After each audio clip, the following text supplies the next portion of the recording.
নমস্কার। চিরঞ্জীব সাহিত্য কবি কণ্ঠে আরও কবিদের কবিতা পাঠে আপনাদের স্বাগত। বাংলা কবিতার জগতে আমরা মুষ্টিমেয় কয়েকজন কবিকে জানি, অথচ জানি না এমন অনেক শক্তিশালী কবি রয়েছেন। তারা বাংলা ভাষায় অসামান্য কবিতা সৃষ্টি করে গেছেন। সেই সব অমূল্য সৃষ্টিগুলি পড়ে আছে অবহেলায়, অনাদরে। সযত্নে আদরের সঙ্গে তাদের সংগ্রহ করা এবং তাদের পাঠের মধ্যে দিয়ে আমরা নিজেদের সমৃদ্ধ করতে পারি, এই প্রয়াসে পড়ব বাংলা ভাষার এক কবি মুনিরা চৌধুরীর কবিতা।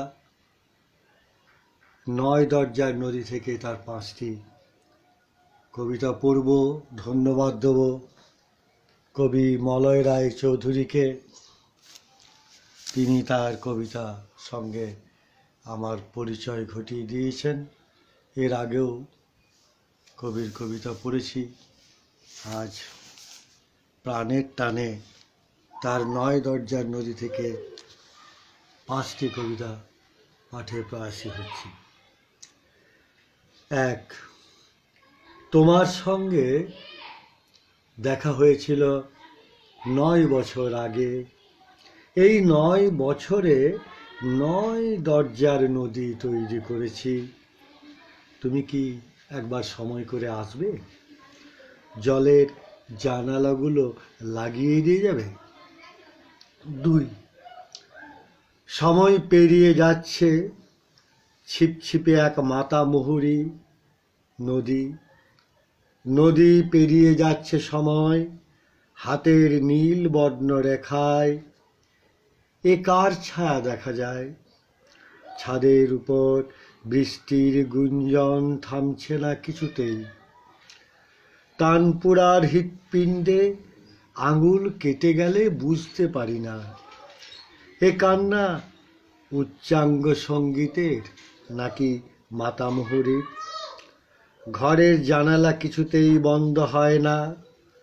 আমাদের জানালায় আটকে রয়েছে নদীর দরজা। ৩, চাঁদের শরীর থেকে বের হচ্ছে ধোঁয়া ও শিশির। ২০০০ বছর আগেকার রাত ছাই হবে ২০১৭ সালে। দু চোখের অন্ধ ছায়া উড়ে যাচ্ছে অন্ধকারে। পাখিরা নৌকো চালায় বাতাসের নদে। নিঃশ্বাস ফেটে যাচ্ছে ধীরে। গাছের, মানুষের ফাটা নিঃশ্বাসে তুমি কি একবারও আত্মহত্যা করতে আসবে না? ৪, বিষ পান করছি নাকি বিষের নিঃশ্বাস নিচ্ছি? পান করছি পরমায়ু।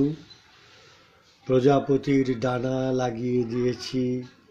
ধীরে চলো, ধীরে চলো, নিমাই সন্ন্যাসীর গ্রাম যে বহুদূর। ৫, কে যেন আমার কণ্ঠস্বর থেকে নিদ্রাতুর কিছু শব্দ লুণ্ঠন করে নিয়ে যায় নিধুয়া পাথারে।